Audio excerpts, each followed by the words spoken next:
విశాఖ జిల్లాలో నీట్ పరీక్షకు అన్ని ఏర్పాట్లు పూర్తయ్యాయి. జిల్లాలో 18 పరీక్షా కేంద్రాలు ఏర్పాటు చేశారు. మరింత సమాచారం మా ప్రతినిధి రామకృష్ణ అందిస్తారు.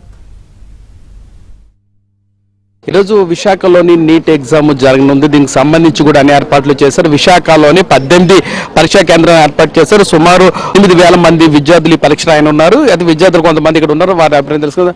మీరు ఎగ్జామ్ రాయడానికి వచ్చారా? ఎలా ప్రిపేర్ అయ్యారు? మొన్న కూడా ఎగ్జామ్ జరిగింది కదా, అదే అప్పుడు ఎక్కడ రాశారు? కృష్ణ కాలేజా? ఏంటి మీకు మొత్తం తెలుసు కదా నిబంధనలన్నీ? తెలుసు. ఎన్ని గంటలకి ఎగ్జామ్? 2. మళ్ళీ ఎన్ని గంటల వరకు అవుతాయి? 5:15. All the best. ఏమన్నా ఒకరే వచ్చావా? ఓకే. చాలా మంది విద్యార్థులు పరీక్షా కేంద్రాలకు చేరుకుంటున్నారు. తమ పిల్లలను కూడా చాలా మంది తల్లిదండ్రులు స్వయంగా తీసుకువచ్చారు. ఇక్కడ చాలా మంది విద్యార్థులు ఉన్నారు. అమ్మ, మీరు ఎలా ప్రిపేర్ అయ్యారు? పర్లేదు, బాగానే. మొన్న రాశారు కదా ఎగ్జామ్? రాసా. ఎక్కడి నుంచి వచ్చారు?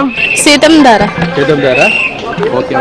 అలా చాలా మంది విద్యార్థులు చాలా హ్యాపీగా కూడా వస్తున్నారు. తాము బాగా ప్రిపేర్ అయ్యని చెప్తున్నారు. ఇక్కడ చాలా మంది వారి తల్లిదండ్రులు కూడా ఉన్నారు. అమ్మ, మీరు చెప్పండి ఎలా ప్రిపేర్ అయ్యారు? బాగానే. మొన్న ఎగ్జామ్ రాశారా? బాగా వచ్చింది, క్యాన్సిల్ అయింది. సార్ మీరు చెప్పండి. సార్, క్యాన్సిల్ అవ్వడం ఒక విధంగా కరెక్టే, కానీ ఎందుకంటే అది కొంతమందికి మాత్రమే బెనిఫిట్ ఉంటుంది. కానీ క్యాన్సిల్ అవ్వడం మంచిది ఒక విధంగా. ఇప్పుడు బాగా చదివిన వాళ్ళు కూడా బయటకు వస్తారు కదా, దానివల్ల ఇప్పుడు స్ట్రెంగ్త్ ఉన్నవాడు ఎప్పుడు పాస్ అవుతాడు.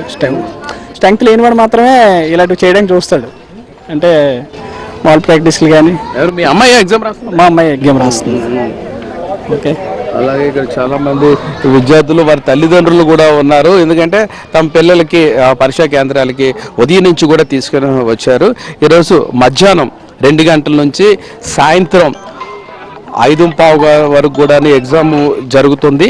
దీనికి సంబంధించి కూడా అధికారులు అన్ని ఏర్పాట్లు చేశారు. ఎటువంటి అవాంఛనీయ సంఘటనలు జరగకుండాను పరీక్షా కేంద్రాల వద్ద కూడాను కట్టుదిట్టమైన భద్రతా ఏర్పాట్లు చేశారు. అన్ని క్షుణ్ణంగా తనిఖీలు చేసిన తర్వాతే అధికారులు లోపలికి పంపిస్తున్నారు. ఇక్కడ మనతో మాట్లాడిన కొంతమంది విద్యార్థులు వారి తల్లిదండ్రులు కూడాను ఉన్నారు. వారి అభిప్రాయం కూడా మనం తీసుకుందాం. అమ్మ, ఎవరు ఎగ్జామ్ రాస్తున్నారు ఇక్కడ? పాపండి. ఎక్కడి నుంచి వచ్చారు? పాడేరండి. ఇది మొన్న కూడా రాశారా ఎగ్జామ్? మనం బాగా రాశారండి. అది కావాలి ఇలాగైందని మళ్ళీ ప్రిపేర్ అయ్యారండి. ఇటువంటి కాకుండా ఎంసెట్ పాడైపోయింది. పిల్లలకి మంచి సీట్ వస్తే చాలా, అంతకు మించింది మనం ఏం కాదు.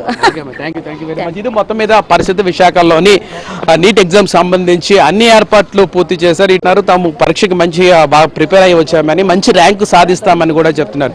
వీడియో జర్నలిస్ట్ సంతోష్తో రామకృష్ణ, ఏబిఎన్ ఆంధ్రజ్యోతి, విశాఖపట్నం.